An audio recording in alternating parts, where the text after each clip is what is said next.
Halo sobat, perkenalkan nama saya Ramas dari Universitas Terbuka NIM 048489891. Saya dari Fakultas Agribisnis, Fakultas Sains dan Teknologi Universitas Daerah Samarinda, semester 5. Di sini juga saya akan menjelaskan tentang penyuluhan cara penggunaan herbisida Sumimek. Nah, tujuan pengembangan bagi masyarakat, bagi mahasiswa ada yang pertama, ada meningkatkan kemampuan mahasiswa. Dua, memberikan pengalaman langsung dalam berinteraksi dengan kelompok sasaran atau kelompok tani. Yang ketiga, melatih kemampuan komunikasi, pengolahan kegiatan, analisa masalah di lapangan. Keempat, ada memfasilitasi petani merica dalam memahami inovasi terkait penggunaan herbisida. Nah, di sini juga kita ada memiliki sasaran. Yang pertama itu mahasiswa sendiri atau saya sendiri. Yang kedua adalah kelompok tani atau masyarakat. Nah, selain itu juga masalah yang dihadapi kelompok tani atau masyarakat, saya beberapa orang sudah saya wawancara. Di situ kelompok petani menghadapi beberapa masalah utama seperti ketidaktahuan mengenai teknik penyemprotan herbisida sebelum menanam yang baik. Nah, tinggi tingkat kehilangan bibit plus serta minimnya pemahaman mengenai herbisida yang digunakan selain itu. Nah, petani juga masih menggunakan metode tradisional dalam pembersihan gulma dan bibit kalah dengan gulma. Nah, apa sih dampak gulma? Gulma adalah segala jenis tumbuhan yang tumbuh di tempat yang tidak dikehendaki atau tidak diharapkan keberadaannya karena sifatnya merugikan. Kenapa sifatnya merugikan? Contohnya, yang pertama adalah persaingan unsur hara dan sinar matahari. Yang kedua adalah sumber hama dan penyakit. Tiga, mengganggu tanaman pokok.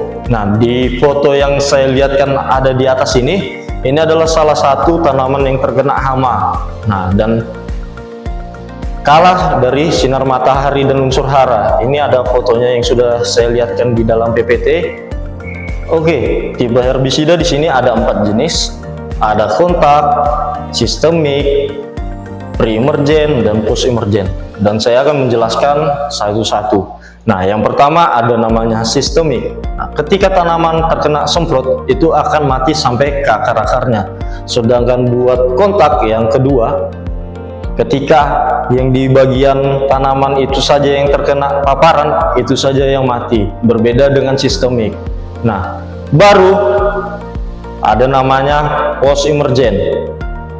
Nah, post-emergen ini diaplikasikan pada daun gulma yang sudah tumbuh atau berkecambah. Pengendalian untuk gulma yang sudah tumbuh, penyerapan dilakukan oleh jaringan hijau terutama pada daun dan batang. Nah, untuk pre-emergen sendiri diaplikasikan ke tanah atau pengendalian sebelum berkecambah. Nah, muncul ketika sebelum berkecambah dilakukan penyemprotan menggunakan herbisida Sumimek. Nah, itu adalah salah satu untuk menghambat masa pertumbuhan perkecambahan atau menghambat masa dormansi. Nah, selanjutnya ada contoh produknya adalah Sumimek yang saya sebutkan tadi. Nah, di sini juga ada jenis formula herbisida. Nah, kalau untuk Sumimek sendiri, untuk bahan aktifnya adalah flumioxazin. Nah, di situ ada Sumimek, pre-emergen, sistematik, selektif, pengendalian herbal atau rumputan, bertahan di tanah atau ada residu. Nah, untuk CBA stick sendiri ini adalah perekat.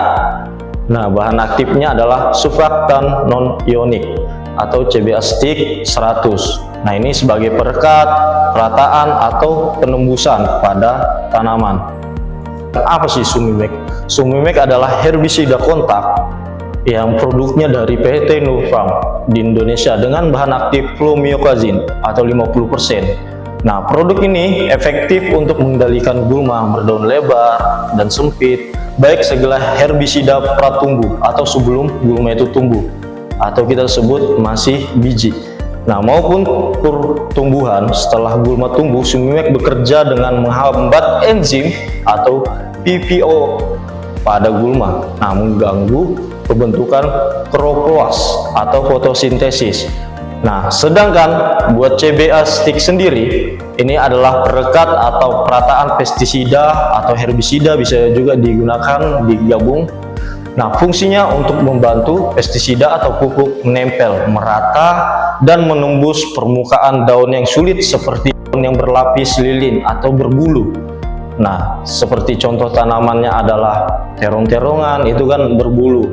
Nah, itu biar dia lengket dan tanaman itu mati. Nah, produk ini juga sangat efektif untuk melengketkan pestisida atau herbisida pada yang memiliki persis atau lapisan lilin. Nah, seperti kutu, persis untuk meningkatkan aktivitas. Nah, di sini juga saya akan menjelaskan cara penggunaan APD atau alat pelindung diri atau alat dan bahan. Ada baju lengan panjang, celana panjang yang sekarang kita pakai, sepatu boot, sarung tangan karet atau latex, apron, knapsack, CBA stick, sumimek, dan gelas ukur dan air. Nah, setelah itu dari semuanya ada juga namanya nozzle, jenis-jenis nozzle, tergantung cara kita penggunaannya. Ketika cara penggunaannya kita lihat ada namanya fan jet atau low drift, baru ada namanya flat fan jet. Nah, itu biasanya dari standar pabrik, baru ada namanya cone. Nah, setiap jenisnya masing-masing, model semprotannya bisa kita lihat di atas. Ketika flat fan itu convex distribution atau rata, modelnya seperti gini. Nah, untuk flat fan jet sendiri itu atau even distribution, nah itu modelnya panjang lurus. Nah, kalau cone sendiri dia bentuknya lingkaran. Nah, selanjutnya saya akan menjelaskan cara-cara langkah-langkah penggunaan. Yang pertama, siapkan alat dan bahan. Gunakan alat pelindung seperti baju lengan panjang dan celana panjang. Gunakan apron, sepatu boot, sarung tangan. Tuangkan air di gelas ukur. Nah, tuangkan sumimekkan air di gelas ukur. Nah, di situ baru kita tuangkan namanya sumimek sebanyak 5 atau sampai 7 gram liter air, dicampurkan di dalam gelas ukur, dan CBA stick 2 mili per liter. Nah, ketika kita menggunakan knapsack kapasitasnya 15, ya tinggal dikalikan saja. Nah, setelah itu diaduk di gelas ukur, baru tuang di dalam knapsack. Nah, knapsack itu jangan diisi full dulu, jadi harus diisi setengah, baru diaduk, baru dituangkan lagi air. Jika sudah rata, lakukan penyemprotan kepada lahan yang mau disemprot.